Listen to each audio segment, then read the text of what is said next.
আসসালামু আলাইকুম ওরহমতুল্লাহি আবরকাতুহ। দিনী ভাই ও বন্ধুগণ, আসুন ছোট্ট একটি পাখি সম্পর্কে কিছু আলোচনা করব। আল্লাহ সুবহানাহু ওয়া তাআলা আমাদেরকে সহি সমঝ দান করুন, সহি বুঝ দান করুন। হজরত ইব্রাহিম আলাইহিস সালাম তিনি অগ্নিকুণ্ডে, আর সে অগ্নিকুণ্ড কত মজবুত ছিল, কত শক্ত ছিল। ইতিহাস খুললে পাওয়া যায় 40 দিন পর্যন্ত সে আগুনকে প্রজ্বলিত করা হয়েছে।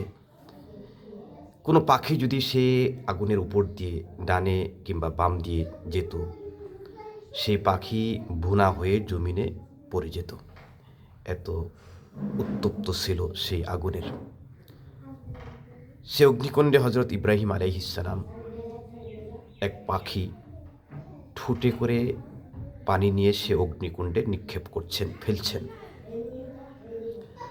তো আরেক পাখি বলছেন, তোমার এই ঠোঁটের পানি দিয়ে সে অগ্নিকুণ্ড কি নিবানো সম্ভব হবে? এটা কি নিববে? এবার আসুন পাখিয়ে জবাব দিচ্ছে, ইব্রাহিম অগ্নিকুণ্ডে আমি দেখছি স্বচক্ষে ইহা দর্শন করেছি। তো আল্লাহ সুবহানাহু ওয়া তাআলা যদি কিয়ামতের দিন আমাকে পাকড়াও করেন আর জিজ্ঞাসা করেন, আমার খলিল ইব্রাহিমকে আগুনে ছিল, তুমি দেখা সত্ত্বেও কি উপকার করেছ? সেই জন্য আমি ঠোঁটে পানি নিয়ে সে আগুনে নিক্ষেপ করছি।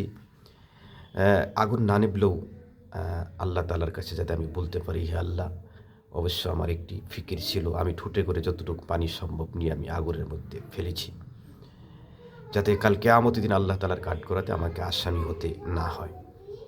প্রিয় ভাই ও বন্ধুগণ, কথা বলার উদ্দেশ্য হলো, আপনি আমার সম্মুখে হাজারো মানুষ জাহান্নামের ঘোড়া খুঁজছে। আমি যতটুকু পারি যদি এদেরকে ফিরানোর জন্য ফিকির না করি, অবশ্যই কাল কিয়ামতের দিন আল্লাহ সুবহানাহু ওয়া তাআলার দরবারে আমাদেরকে জবাবদিহি হতে হবে। এই জন্য আমরা নিজে সৎ পথে চলব এবং অপর ভাইকে সৎ কাজের দিকে আহ্বান করব। আপনি আমার সম্মুখে যদি কেউ জাহান্নামের খোরাক হয়ে যায়, অবশ্যই আল্লাহ সুবহানাহু ওয়া তাআলা জিজ্ঞাসা করবেন, পাকড়াও করবেন, যাতে আমরা জবাবদিহি না হতে হয়। সেই জন্য আমাদের কাজ হলো দুইটি, একটি তো নিজের সৎ পথে চলব এবং অপরকেও সৎ কাজের দিকে আহ্বান করব। হিদায়েতের মালিক আল্লাহ সুবহানাহু ওয়া তাআলা।